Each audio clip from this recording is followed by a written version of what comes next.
buenas noches, lunes a las noches, 20 horas, después de la Escuela de Desarrollo Personal, estamos en un nuevo punto de encuentro y estamos muy contentos de que esta noche nos estés acompañando ahí en el canal de YouTube de la Iglesia. Muy bienvenido, hoy una noche más juntos. Recordá que tenés el chat, está ahí preparado para poder saludarnos, para poder compartir juntos. Esta noche, una noche muy especial. Sí, tenemos un invitado de lujo. Hoy nos acompaña Gustavo. Gustavo es un hermano que está trabajando en el norte de África en una organización humanitaria. Él está desarrollando una tarea preciosa. Va a compartirnos algo de esa experiencia y nos va a hablar acerca del trabajo que él puede hacer a partir de su labor humanitaria, extendiendo el reino de Dios y hablándole de Jesús a otras personas. Así que sin más, te animamos a que después de este pequeño video donde nos van a contar cómo ver las cápsulas y cómo ver el programa, vayamos a la entrevista con nuestro amigo Gustavo. Te recordamos que cada programa de Punto de Encuentro junto a la cápsula podés encontrarlos en la lista de reproducción en el canal de YouTube de la Iglesia del Centro.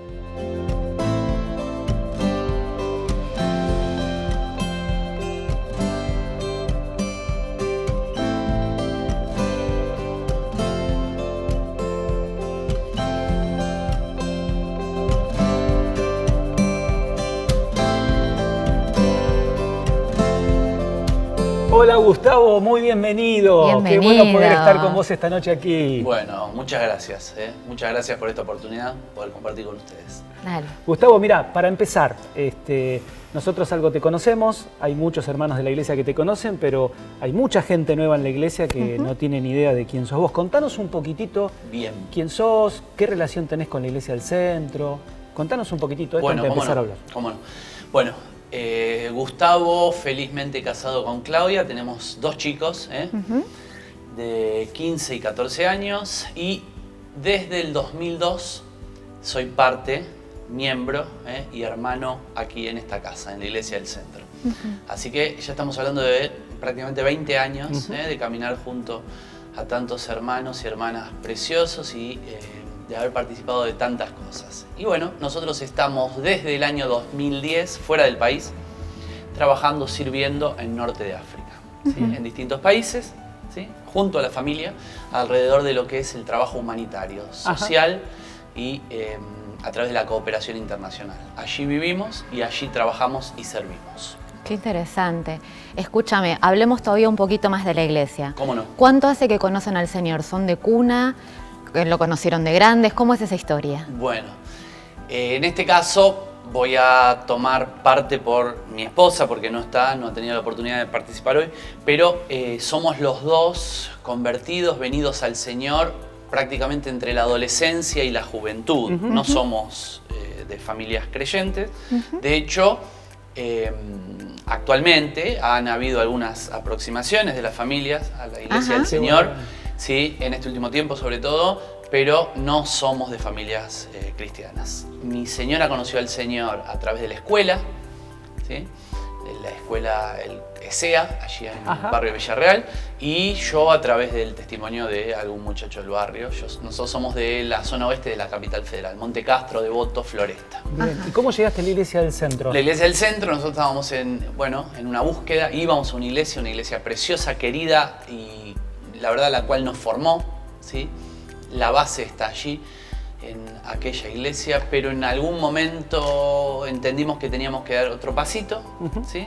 Y tomamos la decisión de ampliar un poco el horizonte, movernos un poquito y obviamente y claramente, esto lo ves con el tiempo, el Señor estaba detrás de esa decisión, nos ayudó también a tomar una buena y certera decisión y así llegamos a la Iglesia del Centro. En su momento a través de las históricas clínicas pastorales, en un tiempo de búsqueda no era fácil encontrar una iglesia, éramos, no digo exigentes, pero un poco selectivos porque veníamos de una iglesia con un perfil muy marcado y entendíamos que había que tener continuidad de todo lo bueno de lo que veníamos, con lo cual era importante, no veníamos por problema porque la iglesia estaba en un nivel bajo, sino porque buscábamos más todavía. Perfecto. ¿Sí? Qué bueno esto que vos decís, ¿no? Porque es como nos enseña la palabra, alguien siembra y alguien cosecha, ¿no? Se sobreedifica sobre lo que el Señor ya fue mostrando en nuestras experiencias anteriores, ¿no? Exactamente.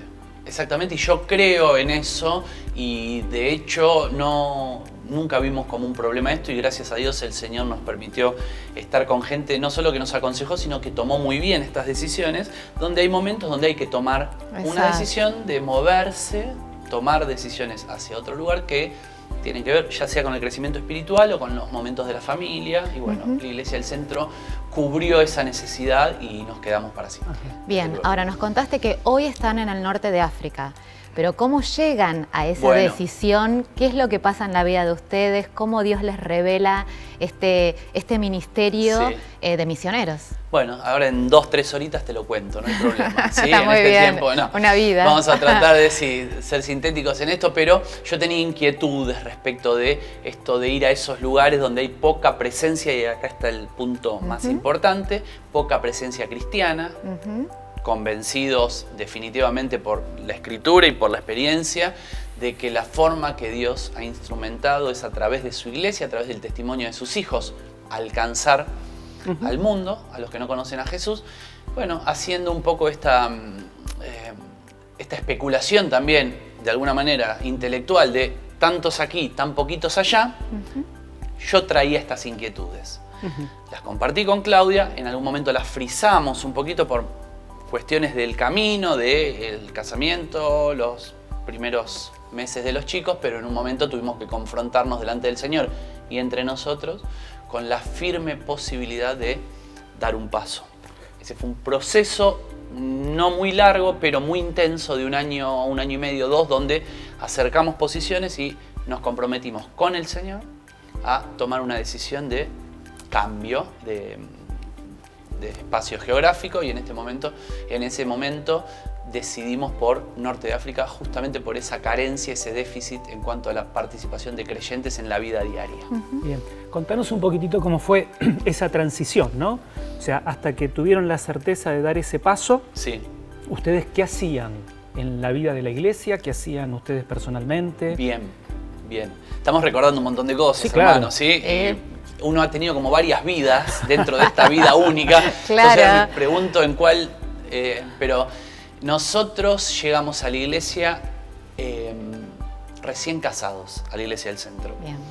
Y empezamos sirviendo entre los jóvenes o junto a los jóvenes y a los pocos años, muy pocos años probablemente, realmente tengo algunos recuerdos que medio ahí van y vienen, pero la iglesia lanza el programa respecto de la posibilidad de juntarnos en las casas en la semana. Probablemente estaba, pero fue un relanzamiento, no me acuerdo exactamente, pero sí sé que hay un hito en el momento donde la iglesia, aparte de sus programas orgánicos de fin de semana y de etarios, lanza esta propuesta de grupos en las casas y se le pone Grupo Café.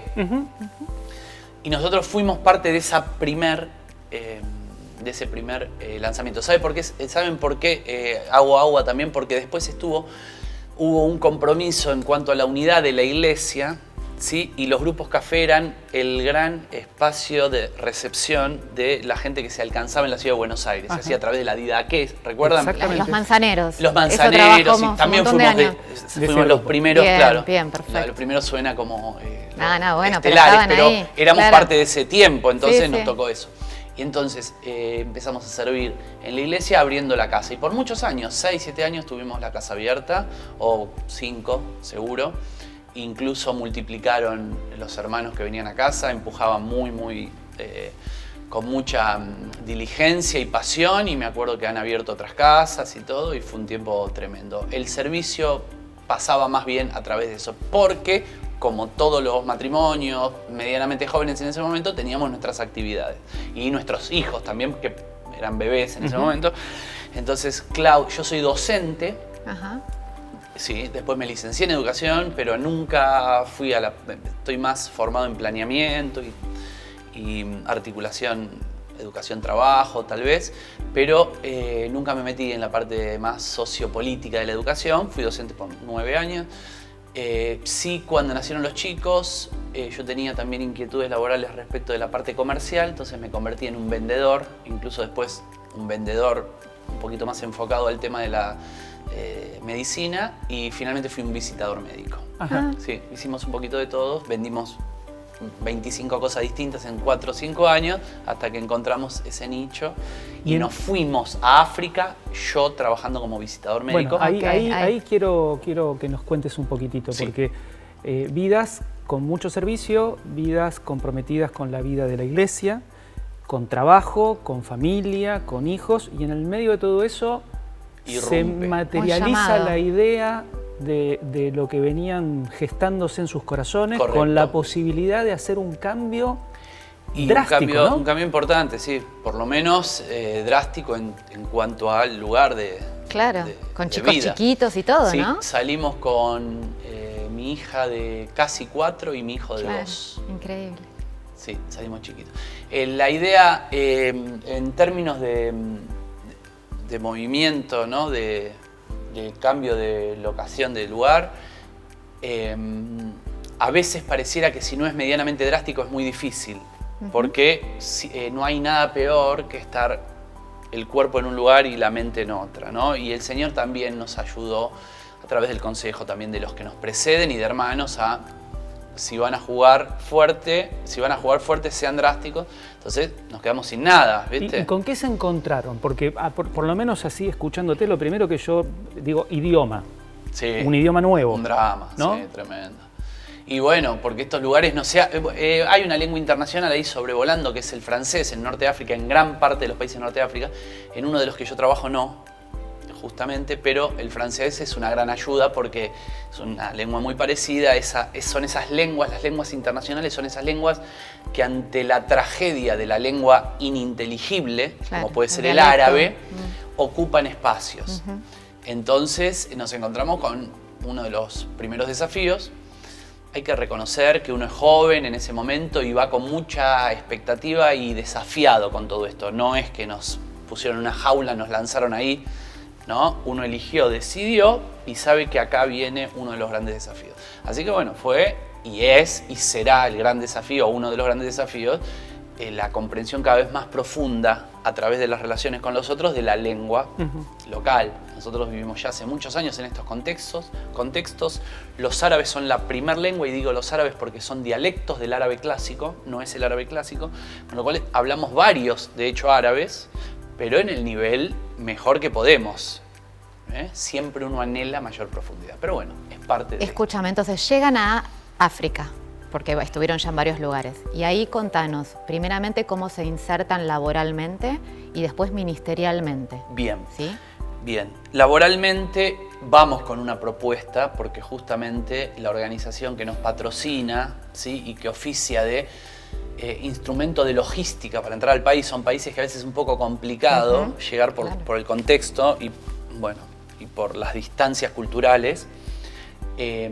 La organización nuestra es una ONG en campo en estos países, con lo cual es una ONG hecha y derecha con todas las características de ONG, desde luego, y teníamos una invitación de un equipo en el sur del primer país al que fuimos a vivir, en el cual vivimos 5 años, para trabajar yo alrededor de algo parecido a lo que hago hoy, que fui perfeccionando en relación a las relaciones públicas. Son contextos, donde el primer contacto, sobre todo la confianza y las relaciones, son la base de todo lo otro.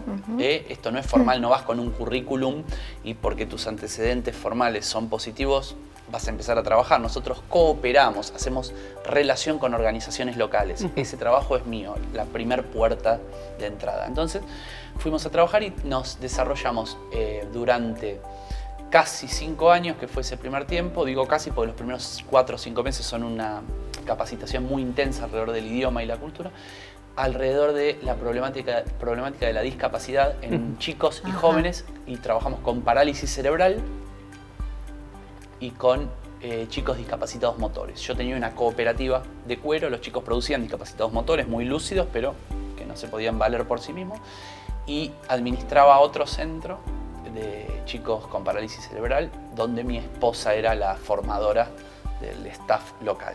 Se trabaja mucho alrededor de la formación. Son países que vienen muy atrasados en términos de desarrollo de proyectos con el tema de discapacidad por una carencia o por una por un dilema que ellos tienen propio de la religión, ¿sí? Que tiene que ver algo así como, son religiones muy predeterministas estas, entonces si Alá, el Dios del Islam, te envía a un niño discapacitado, vos no sos quien para interferir, ¿sí? en su voluntad. Entonces el trabajo de formación, de, ¿no? comerle el coco a la gente para que pueda empezar a abrirse a la posibilidad de atender a sus hijos y que tengan una mejor calidad de vida, va también en paralelo a la asistencia directa. Gustavo, contanos un poquitito cómo resuelven o intentan resolver ese choque cultural, ¿no? Con tantos obstáculos. Sí. ¿Sí?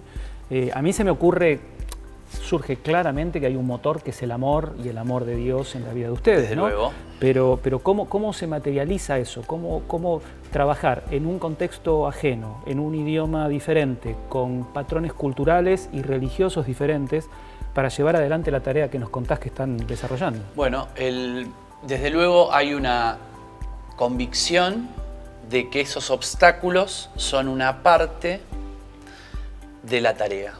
Entonces corremos desde ese lugar, partimos desde ese lugar. No estamos trabajando en Córdoba o en la Paternal, sino que vamos a un lugar donde los limitantes pasan exclusivamente por el tema cultural y lingüístico. La mejor forma de sortear esas dificultades, porque la experiencia y las experiencias de compañeros de trabajo, desde luego, son muy explícitas. La forma de sortear es aceptar el propio limitante, ¿sí? Hacerse fuerte en aquellas cosas que tienen que ver sobre todo con las relaciones, con expresar el amor, ser cálido con las relaciones y todo esto. Abrazar la limitación entonces, trabajar sobre aquellas cosas que podemos ser más fuertes. Hay mucho interés e inquietud de la gente local por conocer nuestra cultura, nuestra lengua y nuestras cosas, ¿sí? Y asumir que nunca vamos a estar en el mismo nivel por estos limitantes, pero que esa diferencia la va a suplir el Señor y va a generar un impacto de eternidad que no tiene incluso que ver ni a veces con lo que digamos o hagamos, sino con cosas que van ocurriendo en la vida de la gente, a través del testimonio y todo eso. Perdóname, desde lo práctico, ¿cómo ustedes pueden compartir esta verdad de Cristo, ¿no? ¿Cómo pueden expresarla? Muy bien. Esta verdad de Cristo, como hemos compartido en la iglesia el otro día, no es ni más ni menos, y nosotros somos muy jerárquicos y selectivos con las buenas nuevas de Jesucristo primero, y todo se encolumna después, llámese sanidad, restauración, todo lo que quieras se encolumna a partir de la conversión o la presentación del Evangelio lisa, llana y lo más comprensiblemente para la gente. ¿Cómo lo hacemos? También depende, Eli, del país. Yo he trabajado en un país durante 5 años, ahora vivo en otro, hace casi 4, pero trabajo en otro al lado. Entonces, tengo una gama y hemos trabajado en distintas ciudades ahí diferenciada de cómo se comparte.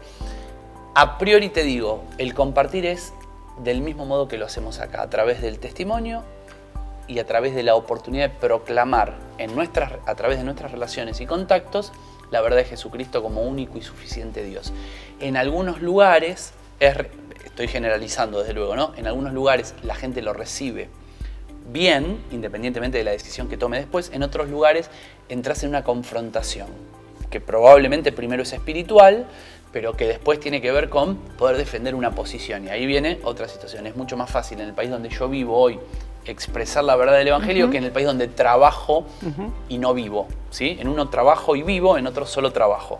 En ese segundo país estamos un poco más complicados porque la gente es mucho más dura, mucho más conservadora y mucho más cerrada históricamente. Entonces, pero no hay diferencia, Eli. Nosotros nos hacemos amigos, nos relacionamos con la gente. El reino de Dios es relaciones en todos lados y es a través de eso que nosotros esperamos la oportunidad para compartir del Señor. Bien, y los frutos que han tenido de ese compartir, ¿no? Los frutos de Dios a través de la vida de ustedes. Sí, desde luego.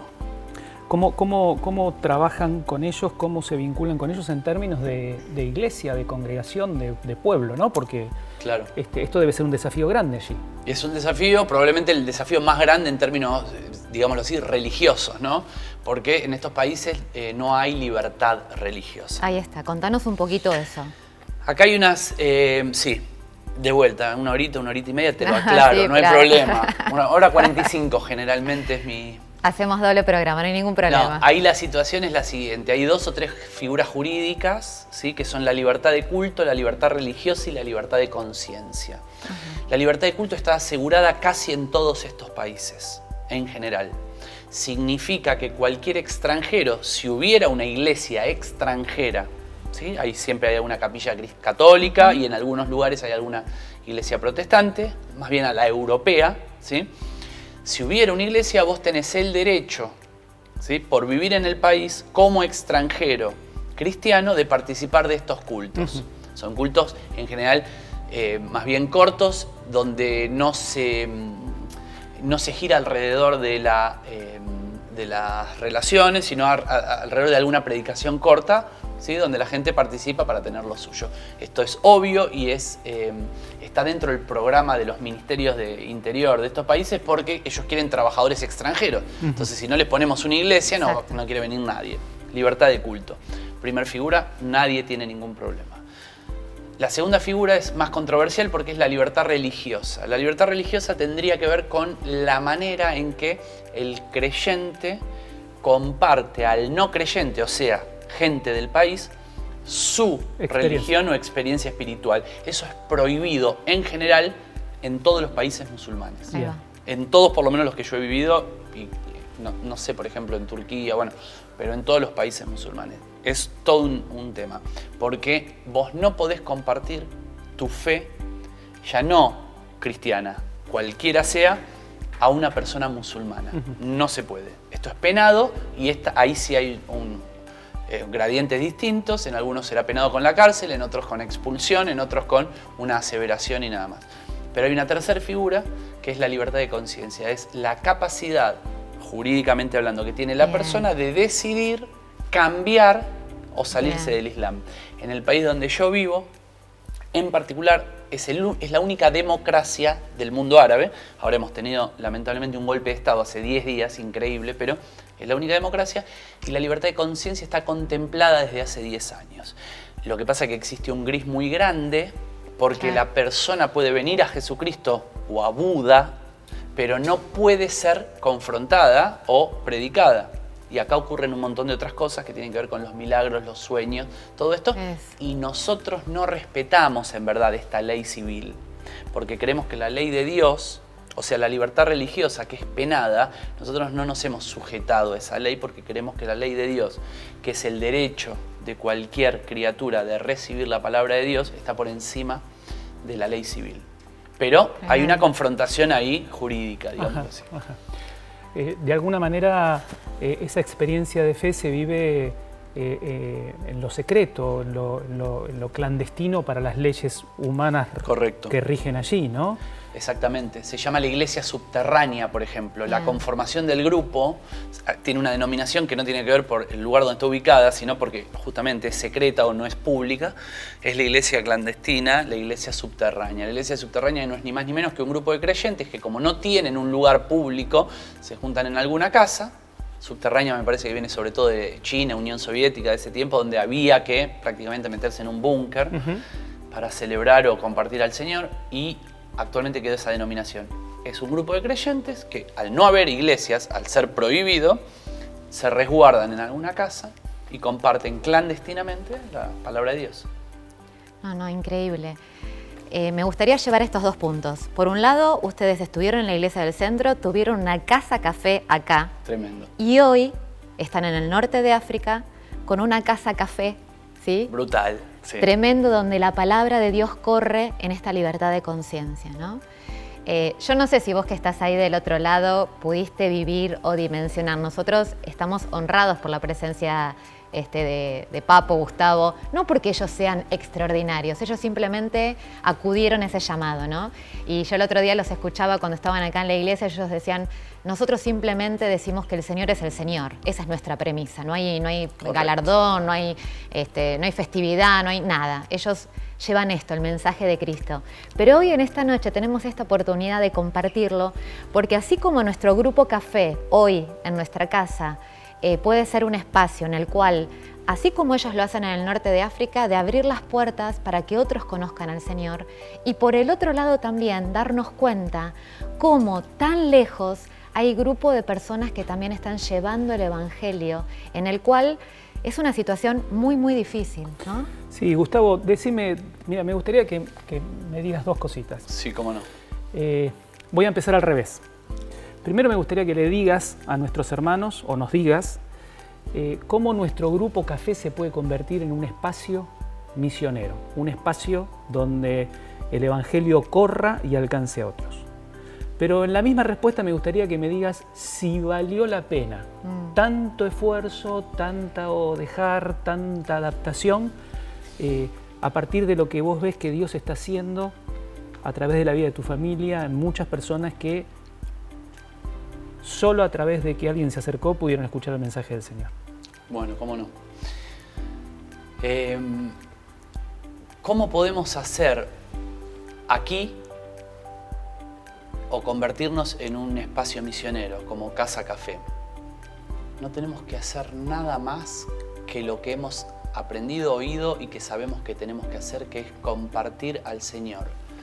Pero yo añadiría, si se quiere, humildemente, con nuestra experiencia, o desde nuestra experiencia, a esto, la necesidad en cuanto a la evangelización de ser intencionales. Ser intencionales, según mi óptica, implicaría lo siguiente. Yo en algún momento de mi vida me tomé muy en serio esta idea del propósito, ¿no? Y ya no como algo, lo definitivo en la vida, ya sea en lo laboral, en lo ministerial, sino en el día a día, ¿sí? El propósito. Yo lo que sugiero, que nosotros como iglesia, acá en la Iglesia del Centro y en los grupos Café en particular, puedan entender que detrás de cada relación, detrás de cada compartir y detrás de cada oportunidad, o mejor dicho, detrás de cada,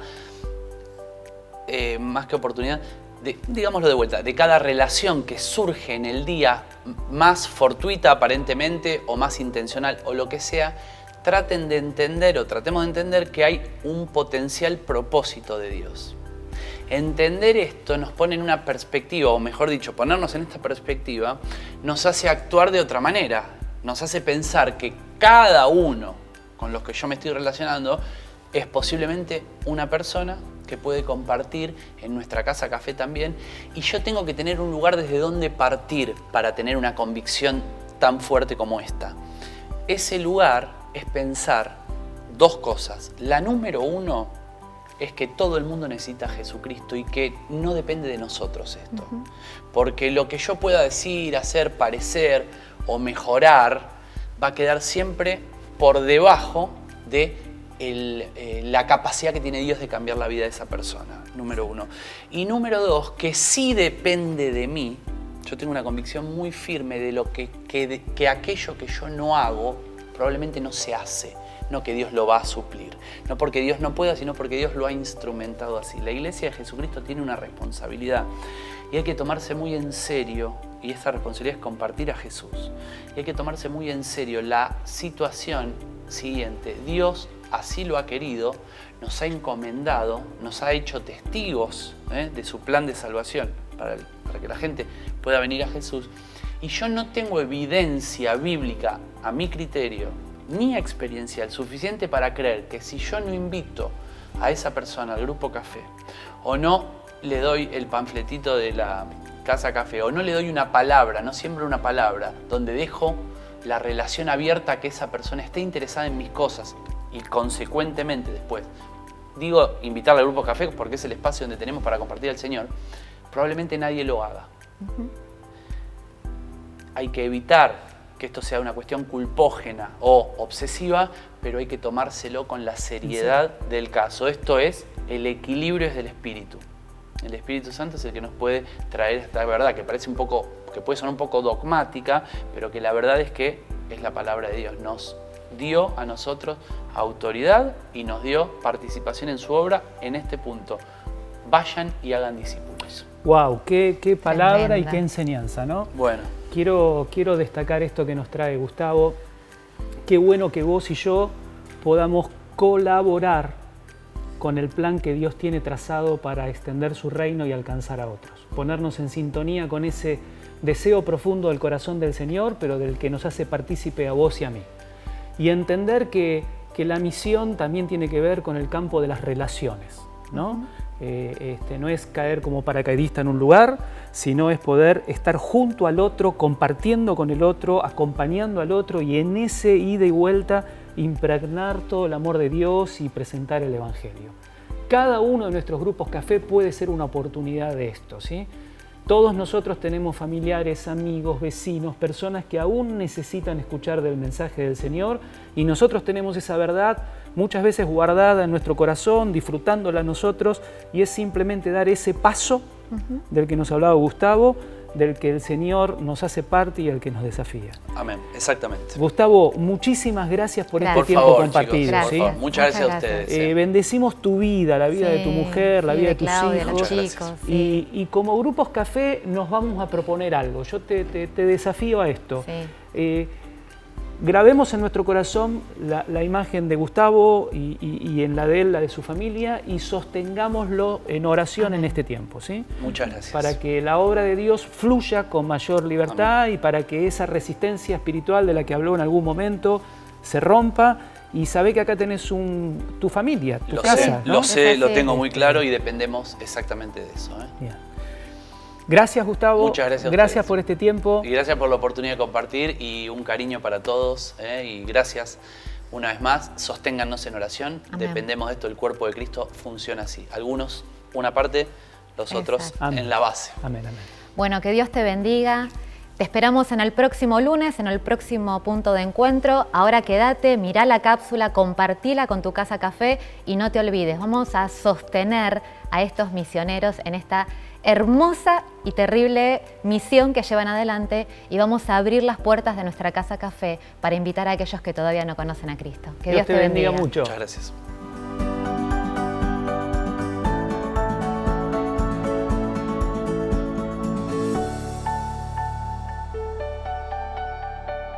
¿Qué tal? Buenas tardes, bienvenidos a una nueva cápsula de Punto de Encuentro. Quiero hacerles unas preguntas. ¿Qué cosas te ponen impaciente? Suponete que terminás de limpiar la cocina. Al rato una de tus hijas te recibe: mamá, hice una tortita. Te das vuelta y mirás cómo quedó la cocina y tenés ganas de largarte a llorar. O llegás cansado de trabajar y te espera tu mujer y tus hijos para contarte todo lo que hicieron ese día con lujos de detalle. O pensá esta situación: te llama tu mamá para contarte por 10ª vez algunas historias. Qué difícil es ser pacientes con las personas cercanas a nosotros. La Biblia nos dice que siempre seamos humildes, amables, pacientes y tolerantes unos con otros con amor. La verdad es que mientras más comprendemos, más pacientes somos. Cuando vemos el dolor que produce la ira, nuestro enojo, o conocemos las razones de la conducta que nos molesta, somos más dados a tolerar las faltas de los demás. La capacidad para comprender es una señal de paciencia. Proverbios 14:29 dice: el que tarda en airarse es grande de entendimiento, mas el que es impaciente de espíritu enaltece la necedad. Y Proverbios 19:11 agrega: el buen juicio hace al hombre paciente. Su gloria es pasar por alto la ofensa. Es interesante que en ambos textos la Biblia refiere que tener paciencia es entender y tener buen juicio. Contrapone la impaciencia a comprender, entender. Lo contrario de la impaciencia es comprender. Pero ¿comprender a quién o qué? Comprender a nuestro cercano, a nuestro prójimo. Cuando encaramos un desafío de paciencia, esto en primer lugar, es útil recordar que Dios nunca te pedirá que tengas más paciencia con los demás de la que Él tiene con vos. El apóstol Pablo usa su propia vida como un ejemplo de esto, diciendo que Dios le mostró misericordia a pesar de sus muchos pecados, para que Cristo pudiera mostrar su infinita bondad. 1 Timoteo 1:16. Cuando relacionamos nuestra paciencia con la paciencia de Cristo, somos capaces de ser más tolerantes con el otro. Nos ponemos de acuerdo con el texto de que el amor es paciente, que la impaciencia no es amor. 1 Corintios 13:14. El parámetro es la paciencia, la gracia, la misericordia que Cristo nos tiene todos los días. En segundo lugar, necesitamos ser pacientes los unos con los otros porque Dios nos creó a cada uno con características diferentes, asignándonos a cada uno de nosotros una misión específica, un propósito en esta vida. Todos tenemos diferentes historias, diferentes orígenes y cada uno está en distinto lugar en nuestro peregrinaje con Jesús. Practicar la paciencia levanta tu perspectiva, ayudándote a ver nuestra diversidad como una fortaleza y no como una debilidad. El apóstol Pablo escribió: reciban con una calurosa bienvenida a cualquier hermano que desee unírseles, aun cuando la fe de éste sea débil. No lo critiquen si sus ideas no concuerdan con las de ustedes en cuanto a lo que está bien o está mal. Romanos 14:1. Es interesante que no se pide que los demás estén de acuerdo con uno. Nosotros tenemos que aceptarlos, aunque no pensemos igual. En tercer lugar, procuren ser pacientes todo el tiempo. Cualquiera puede ser paciente cuando es conveniente, cuando está tranquilo, pero es mucho más difícil permanecer paciente al final del día, cuando el mismo error se produce por enésima vez en una semana. Ser paciente demanda un precio. Tenemos que poner a un lado nuestra agenda y ceder nuestros derechos para dar la bienvenida a otros con los brazos abiertos. Pero la pregunta, la cuestión es, ¿cómo hacer para crecer en nosotros la paciencia? Uno de los pasos más prácticos hacia la verdadera paciencia es aprender a escuchar. Esto representa más que solo oír a otra persona. Significa escuchar con cuidado, con atención y por completo. La Biblia dice: es necio y vergonzoso responder antes de escuchar. Proverbios 18:13. Eso está muy claro. Significa que no debemos evaluar lo que el otro ha hecho o lo que oímos que dijo o hizo hasta que oigamos toda la historia. Mi papá siempre me decía: Vera, Dios te dio 2 oídos y una boca para que escuches el doble de lo que hables. Por eso los invito a hacerse las siguientes preguntas. ¿Cuáles son las cosas que más me impacientan? En segundo lugar, ¿qué dice mi impaciencia por esas cosas acerca de mis prioridades? La vuelvo a repetir. ¿Qué dice mi impaciencia por cosas, por personas, acerca de cuáles son mis prioridades? ¿Cómo puedo entender mejor a las personas que me hacen sentir impaciente? ¿He dedicado tiempo para escuchar toda su historia y así entenderlos? ¿De qué maneras las personas tienen que ser pacientes conmigo? Y por último, ¿les doy tanta gracia y misericordia como espero que los demás me tengan a mí? Dios los bendiga, que tengan un lindo encuentro.